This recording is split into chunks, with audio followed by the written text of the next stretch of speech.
ಕೋಲಾರದ ward number 35ರ ನಗರಸಭಾ ಸದಸ್ಯರಾದ ಏಜಾಜ್ ಪಾಷಾರವರು ಮಾಧ್ಯಮದವರೊಂದಿಗೆ ಮಾತನಾಡಿ, ನಾನು ನನ್ನ ಏರಿಯಾ ಆಜಾದ್ ನಗರಕ್ಕೆ ಭೇಟಿ ಮಾಡಿ ನೋಡಿದ್ರೆ ವಿದ್ಯುತ್ ಕಂಬಗಳು ಡ್ಯಾಮೇಜ್ ಆಗಿದ್ವು. ನಾನು 6-7 ತಿಂಗಳ ಮುಂಚೆ ಕೆಇಬಿ ಅಧಿಕಾರಿಗಳಿಗೆ, ಎಡಬ್ಲ್ಯೂಡಿ ಇಂಜಿನಿಯರ್ಗಳಿಗೆ ದೂರು ಕೊಟ್ಟಿದ್ದೆ. ಆದರೆ ಈಗ ಮಳೆ ಬಂದ ಕಾರಣ ಮನೆಗಳಲ್ಲಿ ಕರೆಂಟ್ ಗ್ರೌಂಡ್ ಆಗುತ್ತಿರುವ ಸಮಸ್ಯೆಯನ್ನ ಜನರು ನನಗೆ ತಿಳಿಸಿದ್ರು. ಆಗ ನಾನು ಅಧಿಕಾರಿಗಳಿಗೆ ಹಾಗೂ ಇಂಜಿನಿಯರ್ಗಳನ್ನ ಭೇಟಿ ಮಾಡಿ ಸಮಸ್ಯೆಗಳ ಬಗ್ಗೆ ತಿಳಿಸಿದ್ದೆ.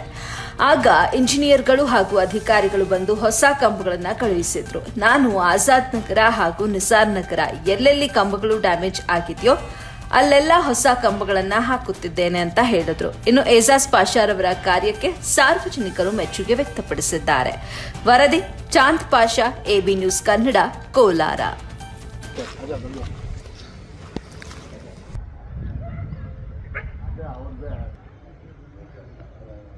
నన్ను అమ్మ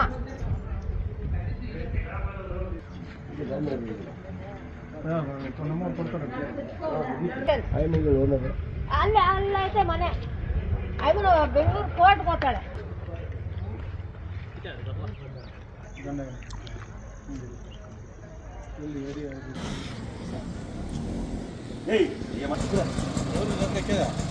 ಹೌದು, ಆಟೋದಾಗ ಯಾರು ಬರ್ತಾರಾ? ಹೌದು, ಆಟೋದಾಗ ಯಾರು ಬರ್ತಾರಾ? ಕನ್ನಡ ಜಾಗೃತಿ ಹೊಟ್ಟದ ಅವನು